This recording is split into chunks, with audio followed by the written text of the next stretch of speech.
The parking lot buzzed with the hum of engines and impatient horns. But for Karen, it was just another Tuesday. Her sleek SUV idled in the last disabled parking spot at the mall, her manicured nails tapping the steering wheel. She'd seen the pass dangling from a battered pickup's rearview mirror and swiped it without a second thought. "It's just a piece of plastic," she muttered, justifying it to herself. She needed that Spother heels weren't made for long walks, and besides, who would notice? Across the lot, Tom, a grizzled Army veteran, wheeled himself toward his truck. His prosthetic leg ached, but his heart sank when he saw the empty space where his pass should have been. That pass wasn't just convenience. It was a hard-won symbol of his sacrifice, earned through shrapnel scars and sleepless nights. He spotted Karen's SUV, the pass now hanging mockingly from her mirror. His blood boiled. "Ma'am," he bellowed, rolling toward her.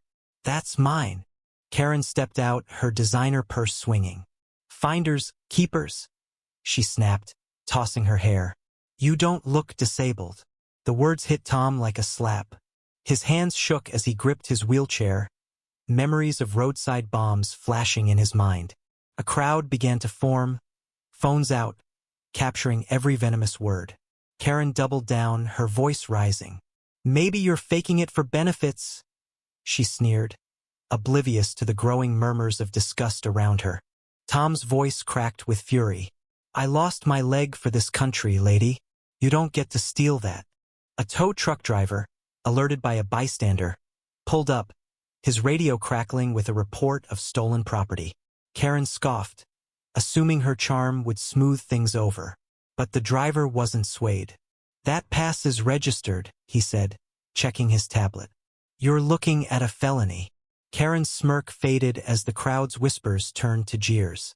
The confrontation escalated when a police officer arrived, summoned by the mall's security. Karen's protests grew shrill, but the officer's face was stone.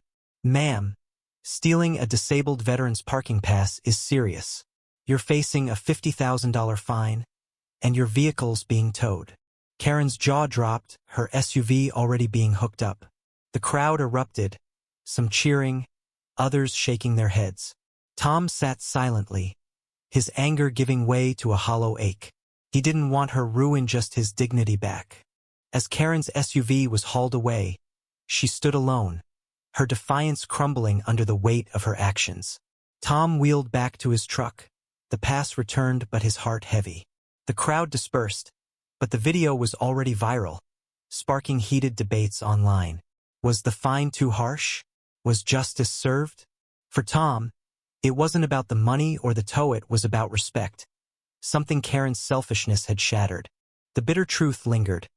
Karen's moment of entitlement cost her far more than she'd imagined. But for Tom, no fine could undo the sting of her words.